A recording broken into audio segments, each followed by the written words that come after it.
you for tuning in to Dodger Lowdown. My name is Matt, and I'm here with your favorite architect's favorite architect, Janet Murray Smith.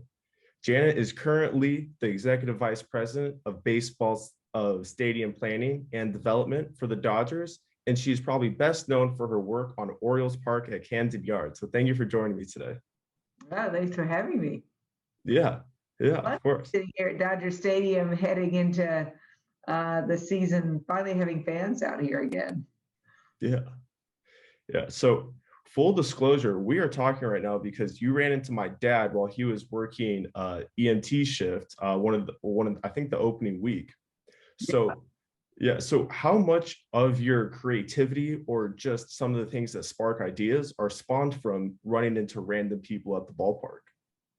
Well, it sort of proved that the best way to learn what to do at a baseball park is to listen to the people who are there, whether they're there working or whether they're there as fans. Like, there is no such thing as being an expert. I don't care how many times you've had an opportunity to work on a baseball park, the people who are using it know it best. So one of the things I've enjoyed, especially during these COVID times when our staff isn't just drowning with answering questions and passing out Band-Aids, whatever they do during a game, is being able to just say, like, what are you hearing from fans? Like, what would your suggestions be? And how do you think we do things different? And what I love about it is that people will often give you feedback on their areas of expertise, but then you keep listening and they'll tell you things that they've just observed, like that conversation with your dad at the first date. He said, well, we're across from the restrooms, and it's amazing how many people are like, okay, I see the women's room right here, but like, where's the men's room? So it was a good point. The men's room is around the corner, but if you don't know, you don't know. So we added a little extra signage, and hopefully we can remedy some of those problems. Yeah, so I was going to say this for the end, but while we're on the topic of suggestions, I do have like a Shark Tank idea for you. Do you think you're open to hearing it? Absolutely. Okay, let's see where you are. If this goes horrible, then I'll just cut it out and act like this never happened. All right, so I went to the game on Thursday. That was the first game against the Padres at home. And with COVID now, with restricted seats. So one thing I was doing, and after I started doing it, I noticed that the games after were banging on the seats in front of you as a way to create more noise. Yeah. So my idea is, instead of having like the normal plastic molding, making some form of like gong or like bongo material, because my hands were like blood sausages by the third inning, and I couldn't, I kept on going, but I couldn't feel my hand. It was numb. And that's what I've been noticing, like a lot of fans doing. I noticed the same thing last night. Padres and Dodgers fans alike were using those empty seats around them as noisemakers. Yep. So do we get the bongos? We'll put that into the hopper and see what happens. Maybe we could get a twofer, work out our concessions so that somehow your whatever your nacho equivalent of nacho helmet or a souvenir cup is the bongo drum you needed when your seats filled next to you. Exactly, because there are when the Dodgers originally played at Petco Park, that first game, that Friday night, they gave the fans thunder sticks. And I was like, all right, I think we could one up the thunder sticks and just add the bongos. That's very funny. All right. Well, it is a sign that there's something after COVID, and maybe that's what it is. I was waiting to find out. It might be a little. Crystal ball will do it. Yeah. I don't know. Just a hint to throw at Stan. Just a hint. Maybe. All right. That's fun. So while you're the brains and like the visionary behind everything, there's the 100. So you're the person who plans it out, has the blueprint, but then there's the 100. Synthesizer. I can't say I'm the brains behind it. I'm the synthesizer. It's this idea of doing center field and a front door, a plaza that really welcomed all fans was something Stan Kasten has wanted to do ever since he became president and CEO in 2012. And, we started out doing plazas at every entrance, and this was just kind of I don't want to say the final one, but it's the most important one, and a chance to kind of knit the whole thing together. So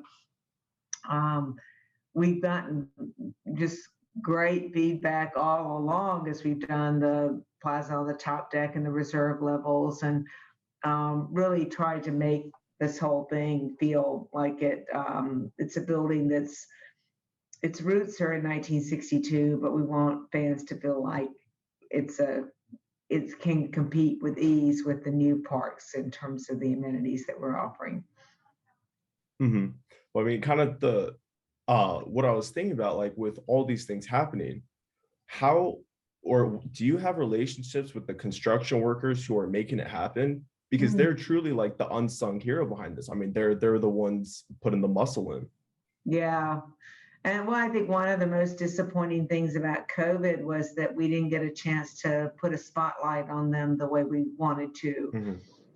Had we not suspended our season mid-March last year, our plan was to have all 2,000 construction workers who had touched this project from the very moment that we started literally putting a shovel in the ground and working on the foundations to the signage that's the finishing touch. They were slated to come to the exhibition games with their families as a thank you from the Dodgers. And it would have been, I think, a really joyous celebration for them to see their work finished. It is always, I think, one of the sort of frustrating things I imagine as someone who works construction, if you have been part of the early months and you're the steel erector, for instance, you're never on site to enjoy the finishing touches. So we had worked with PCL, our construction manager, to make certain that everyone could come back, the workers, not just not just representatives from the company, that the workers were able to come back. And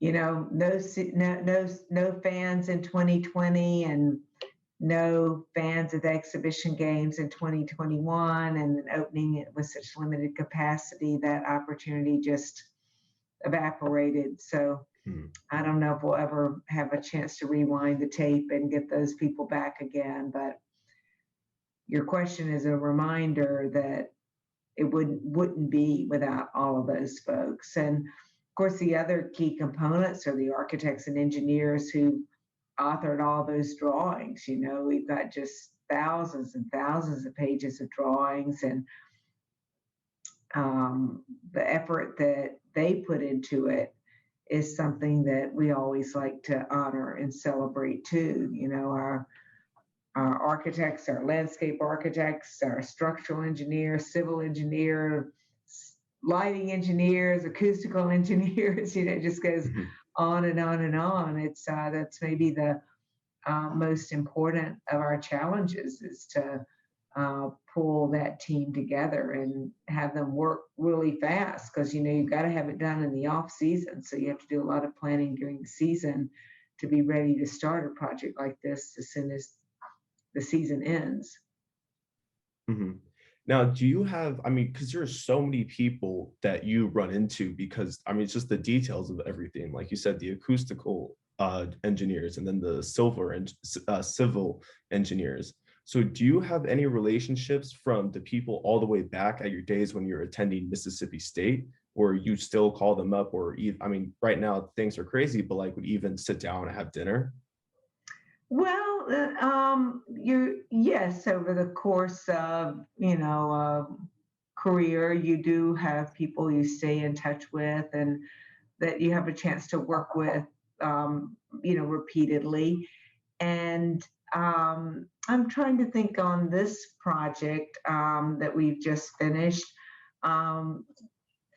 The architect for the pavilion renovation, DIQ, I've worked with several times. They worked with Stan Kasten and Bob Wolf and I on the portion of the Olympic Stadium in Atlanta that was converted into the Plaza at Turner Field. So we got, a 20 plus year relationship with them. Brenda Levin, who's the architect of the pavilion food buildings, well, actually all of the food and retail buildings here that we've done at Dodger Stadium since 2012, but most importantly, so Brenda is an architect in Los Angeles, probably best known for her restoration and preservation of things like the Griffith Park Observatory and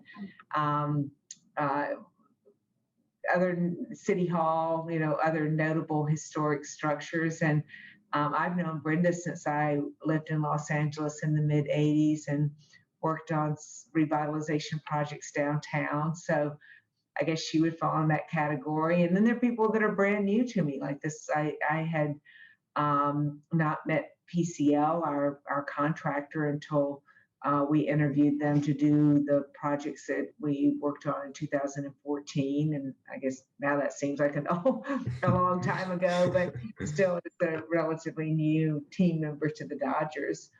So, I think there's a lot of continuity in what you learn along the way, and a lot of professionals that work nationally on projects of this scale and this kind of expertise. But I think you always want to try to make a building of its place. And so I think having Brenda Levin's LA experiences and Studio MLA, our landscape architect, being less than a mile away is a really important component to Dodger Stadium's uniqueness. Mm-hmm. Now, I mean, we're going over all the things that you bring to the park and then all the process behind it. I mean, it's countless hours upon hours upon hours. So do you ever get to just enjoy the fruit of your labor? Like where you're like just going with your family, you're not meeting up with anybody, or even maybe not Dodger games, but maybe other sporting events where you're just jersey, jeans with the family, grabbing a beer and a hot dog and having a good time. That is still my favorite way to spend a summer day. It's hard to do at Dodger Stadium when you're responsible for things. It's hard to just go hide and not stop feeling responsible.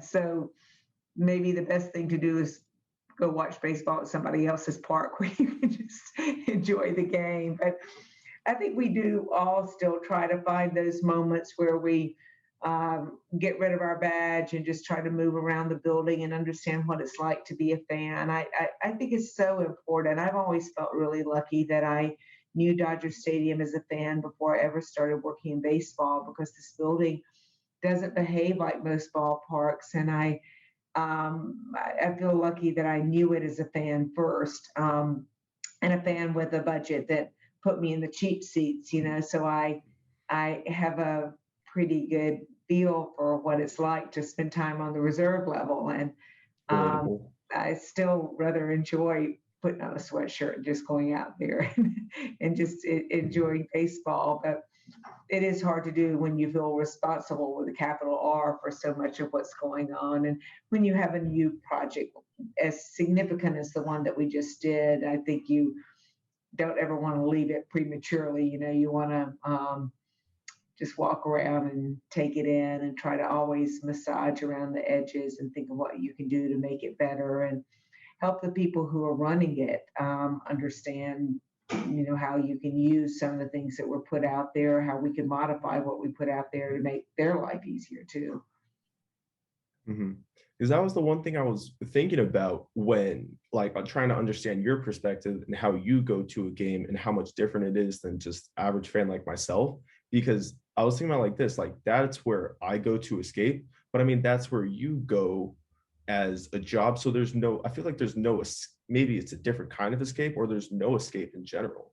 Because for me, that's like I'm not a sci-fi guy, but that is my sci-fi. Like that's just another dimension, another galaxy where you can just go and nothing else matters. Yeah, no, that's a great feeling. I think that's one of the reasons I fell in love with baseball in the first place, is that it's such a fantastic place to get away from everything and just enjoy sort of the immersion of being part of a crowd. And just the pace of baseball, I think, lends itself to just to having a relaxing summer night. I think there's nothing better. But it is a little bit of the price you pay when you work Mhm. in baseball. Is that especially if you're your own park, you can't ever completely camouflage your need to always be thinking about ways to respond to how fans are using it and how you can make it better. And probably shouldn't. Doesn't mean you shouldn't still enjoy watching some baseball sometimes. Yeah, yeah, definitely. But it is hard because you see something because like that's what I kind of, at least from kind of doing the background and thinking about everything from your shoes, is that I just look at what's on the field, but you look at kind of everything beside what's on the field. I mean, is that accurate? Yeah, you do. Yeah, yes, you watch the way fans are watching the game, and how you can make it a more pleasant experience for them, and how you can create places that respond to their needs. And I love what we've been able to do at Dodger Stadium during Stan Kasten's tenure here, because I think we really have worked hard to lean into this kind of funky 1962 mid-century modern look that's so unique in not just baseball, but unique in sports, but make it feel like a current building with lots of space, clean restrooms, good food offerings, entertainment, kids areas, retail spaces, keeping it clean. Like I noticed last night, um, what how nice it is to see our cleaning service and those individuals moving through and cleaning up tables as fans left, as if it was, a restaurant environment or something. It just, Mhm. I think people respond to the environment you give them, and when you give them a really joyous, clean, welcoming, safe place to be, they respect it in a way that it's hard to respect if you're jammed into a crowded concourse and you're waiting in line for the restroom, waiting in line for food. And, I don't want to pretend like we have it all worked out, because COVID hasn't allowed us to get back up to normal yet. So I think the jury's still out on how these new plazas and bridges and escalators and elevators all really work when we get 50,000 fans in the building, but the early returns are promising. Mhm. Mhm. And there are a lot of promising parts that have been implemented and just all the new amenities that have been put in. So I think out of all the things that you've been creating and working tirelessly on, I think my favorite was the Tommy Lasorda CPK wall, just like the montage of various photos all throughout his life. Now, what was that process like, having to dig through hundreds upon thousands of photos, and Well, how easy was it to get sidetracked? I'm going to tell you, the best part of that story is Tommy picked those out, not us. Ah, So I love that you put that as one of your top favorites, oh, because thank you.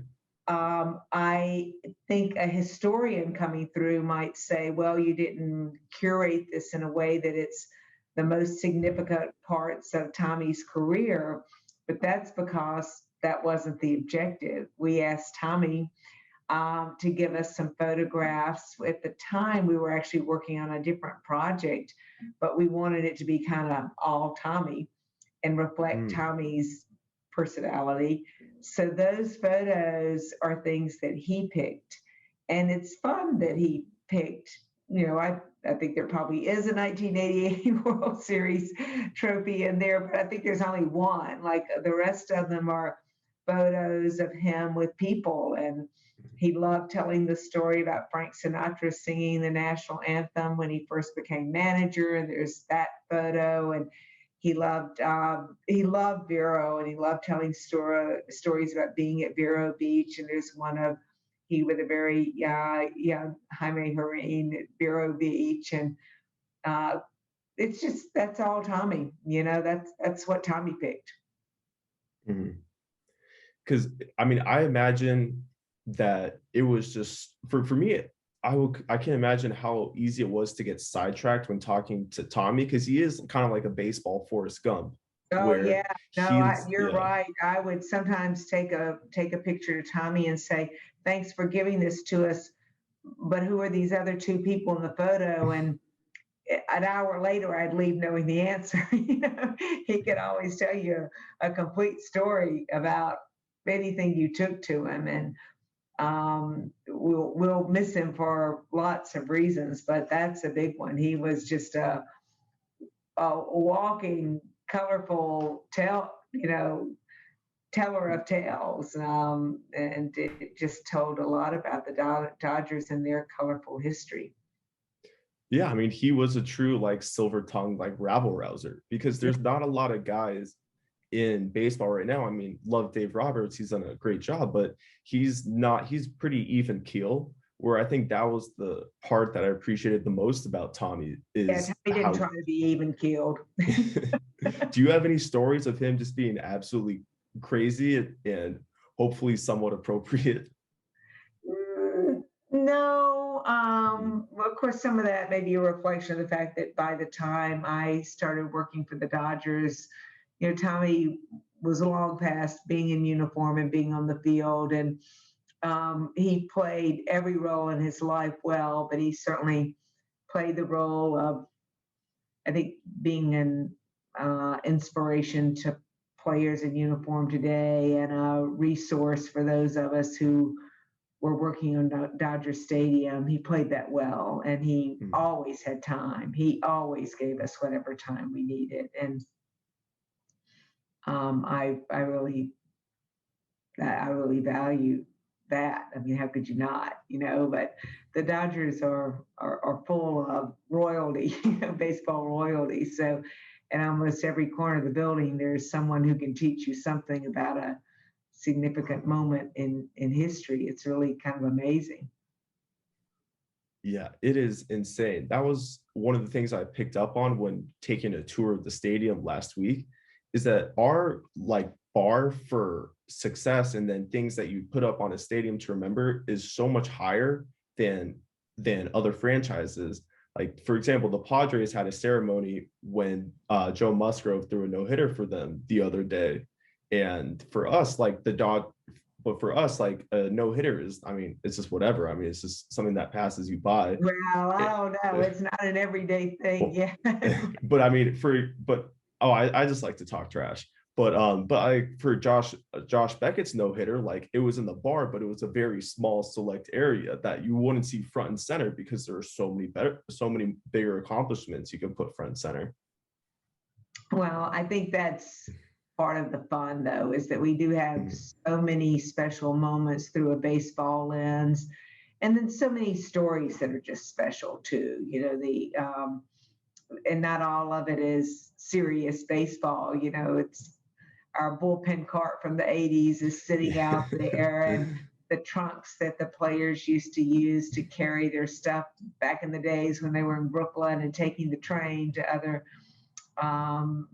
facilities are sitting out there with the words Brooklyn still kind of telegraphing through the coats of paint. And it's just been fun kind of picking through our treasures. Some of it is junk, but it's our junk. And we love, putting it out there. And even those old ticket booths, people see those old ticket booths and like, wow, those are ticket booths from 1962. And I'm like, yes, they are, but they were still in use until 2014. So they haven't been retired that long.